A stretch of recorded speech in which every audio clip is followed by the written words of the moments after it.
Thank you to Corsair for sending us to Computex 2016 this year. Check out their lapdog in the video description down below. Also, thank you to MSI for bringing us here. They have their graphics card, which we're going to check out right now. We're going to start with their Gaming X 8G. It has a TwinFrozer 6 cooler, a core clock of 1847 megahertz, and a memory clock of 10,108. The TwinFrozer 6 cooler has 6 heat pipes, 1 8mm and 5 6mm heat pipes, and they've changed the design a little bit. Instead of them being like cylindrical heat pipes, right when they come in towards the block, they turn into basically squares, so it has a flat design, which should have more surface area transfer to the block.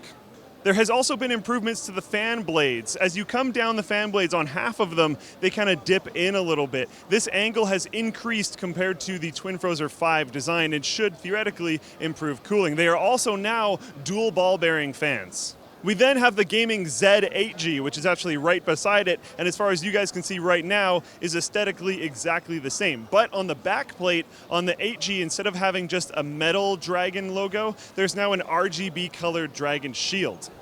Outside of that, I don't have clock speeds, and there are no changes to the cooler, and the board design is the same. But we do know that the clock speed will be at least over 1900 on the core, which is pretty sweet.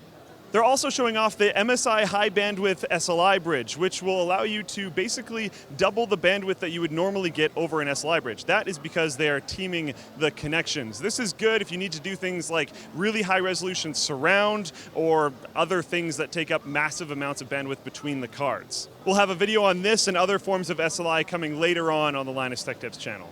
Next up, we have the Msi Armor 1080. This is slightly lower end than the other two. This is now a TwinFrozer 5 instead of TwinFrozer 6. Has a clock speed of 1797 on the core and 10,010 on the memory. And on the back, doesn't have a backplate, that kind of stuff, but should run you a little bit lower in terms of the cost department, which would be nice. Then stepping down one more rung, we have the Msi Armor 1080. This has a core clock of 1797 and a memory clock of 10,010. It also features your last generation TwinFrozer 5 cooler, so the same heat pipes and fan design and all that kind of stuff that you guys are used to, and then no backplate this time around.